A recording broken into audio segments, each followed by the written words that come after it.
Long ভিডিওতে thumbnail upload করা খুবই সহজ। তুমি গ্যালারি থেকে যে কোনো কাস্টম থাম্বনেল বেছে নিতে পারো। কিন্তু ইউটিউব শর্টসের ক্ষেত্রে বিষয়টা একটু আলাদা। অনেকেই মনে করে যে ইউটিউব শর্টসে থাম্বনেল সেট করা যায় না। আসলে কিন্তু করা যায়, তবে তার একটা বিভিন্ন পদ্ধতি আছে। আজকে আমি তোমাদের সেটাই বলবো।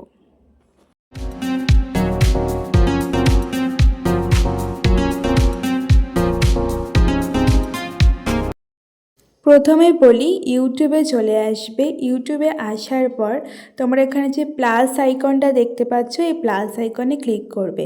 ক্লিক করার পরে শর্ট যেটা এখানে লেখা আছে সেখানে দেখো অ্যাড বলেও লেখা আছে। তো ওই অ্যাড অপশানে ক্লিক করে তোমরা প্রথমে ভিডিওটা সিলেক্ট করে নেবে, যে ভিডিওটা তোমরা শর্ট ভিডিও হিসেবে আপলোড করতে চাও। আচ্ছা, তোমাদের শর্ট ভিডিও কিন্তু 60 সেকেন্ডের মধ্যে হতে হবে, সেটা খেয়াল রেখো অবশ্যই। তারপর এখানে ডান লেখা আছে, ডানে ক্লিক করবে। তারপরে আবার এখানে নেক্সট লেখা আছে, নেক্সটেও ক্লিক করবে।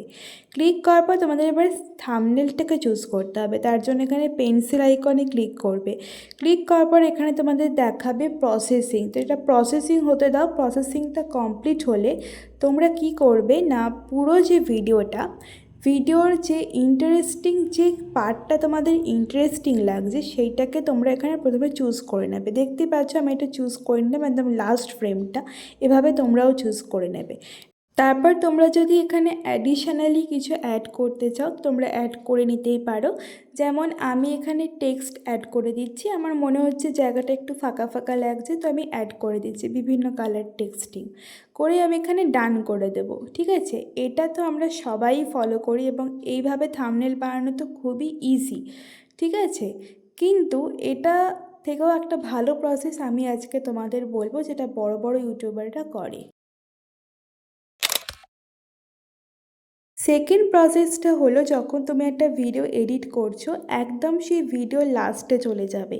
কি তোমরা না আগে থেকে একটা থাম্বনেল বানিয়ে রাখবে। যেমন আমি এই ভিডিওর জন্য একটা থাম্বনেল বানিয়ে রেখেছিলাম, দিয়ে সেটাকে অ্যাড করে দিলাম। অ্যাড করার পর এটাকে আমরা 0.1 সেকেন্ডের জন্য এখানে ক্লিপটাকে রাখবো, 0.1 সেকেন্ড। ঠিক আছে, তাহলে কি বলো তো, যখন ভিডিওটা প্লে হবে না, এই থাম্বনেলটা কিন্তু তোমার অলরেডি তুমি সিলেক্ট করতে পারবে, করে তোমার ইউটিউবে শর্টসে থাম্বনেল হিসেবে সেট করতে পারবে। আর এটা কিন্তু কেউ সহজে ধরতেও পারবে না। তো এখানে 0.1 সেকেন্ড করার পর ভিডিওটাকে তোমরা এক্সপোর্ট করে নেবে, দিয়ে ইউটিউবে আপলোড করবে। ঠিক আছে, তো আমার একটা অন্য চ্যানেলে কিন্তু আমি ভিডিও আপলোড করেছিলাম, সেখানে আমি কাস্টম থাম্বনেল দিয়েই ভিডিওটা আপলোড করেছি। যেহেতু আমার এই চ্যানেলটায় কোনো সাবস্ক্রাইবার নেই, তাই ভিউজ আসেনি, কিন্তু বড় বড় ক্রিয়েটার দিয়ে কিন্তু প্রচুর প্রচুর প্রচুর ভিউজ আসে। আর যদি তোমরা কাস্টম থাম্বনেল কিভাবে বানাবে সেটা টিউটোরিয়াল চাও, তাহলে অবশ্যই এই ভিডিও ডেসক্রিপশনটা চেক করে নেবে, আমি দিয়ে দেবো। তো আশা করছি আজকের ভিডিওটা তোমাদের কাছে অনেক বেশি হেল্পফুল হয়েছে। তো ভিডিওটাকে অবশ্যই লাইক করে দিও, চ্যানেলটাকে সাবস্ক্রাইব করে দিও, যাতে যখনই আমি নতুন ভিডিও আপলোড করব চ্যানেলে, তোমাদের কাছে নোটিফিকেশান আগে চলে যাবে।